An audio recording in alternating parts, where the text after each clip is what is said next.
നമസ്കാരം, എല്ലാ മലയാളി പ്രേക്ഷകർക്കും ഗോൾഡൻ വോയിസ് ചാനലിലേക്ക് ഹൃദ്യമായ സ്വാഗതം. കേരള സംസ്ഥാനത്തെ ദിവസേനയുള്ള സ്വർണ്ണവില വിവരങ്ങൾ നേരത്തെ കൃത്യമായി അറിയുവാൻ ഈ ചാനൽ നിങ്ങൾ ഉറപ്പായും സബ്സ്ക്രൈബ് ചെയ്യുക. ഇന്ന് 10 ഏപ്രിൽ 2025 കേരളത്തിലെ സ്വർണ്ണവില നമുക്ക് ചെക്ക് ചെയ്യാം. വിലയിൽ പിന്നീട് വരുന്ന ഏറ്റക്കുറച്ചിലുകൾ കമന്റ് ബോക്സിൽ അപ്ഡേറ്റ് ചെയ്യുന്നതാണ്. ഏവരെയും ഞെട്ടിച്ചുകൊണ്ട് സ്വർണ്ണവിലയിൽ ഇന്ന് റെക്കോർഡ് വർധനവ്. ഒരു ഗ്രാമിന് 270 രൂപയും ഒരു പവന് 2160 രൂപയുമാണ് ഇന്ന് കൂടിയത്.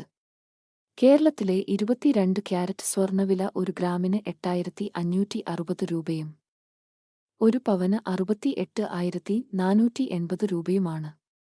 കൂടാതെ 24 ക്യാരറ്റ് സ്വർണ്ണവില ഒരു ഗ്രാമിന് 9,338 രൂപയും ഒരു പവന് 74,704 രൂപയുമാണ്. മുഴുവൻ ദിവസത്തെയും സ്വർണ്ണവില നിരക്കുകൾ നേരത്തെ കൃത്യമായി ലഭിക്കുവാൻ ഈ ചാനൽ നിങ്ങൾ മറക്കാതെ സബ്സ്ക്രൈബ് ചെയ്യുക. വീഡിയോ നിങ്ങൾക്ക് ഉപകാരപ്പെട്ടാൽ ലൈക്ക് ചെയ്യാനും ഷെയർ ചെയ്യാനും മറക്കല്ലേ.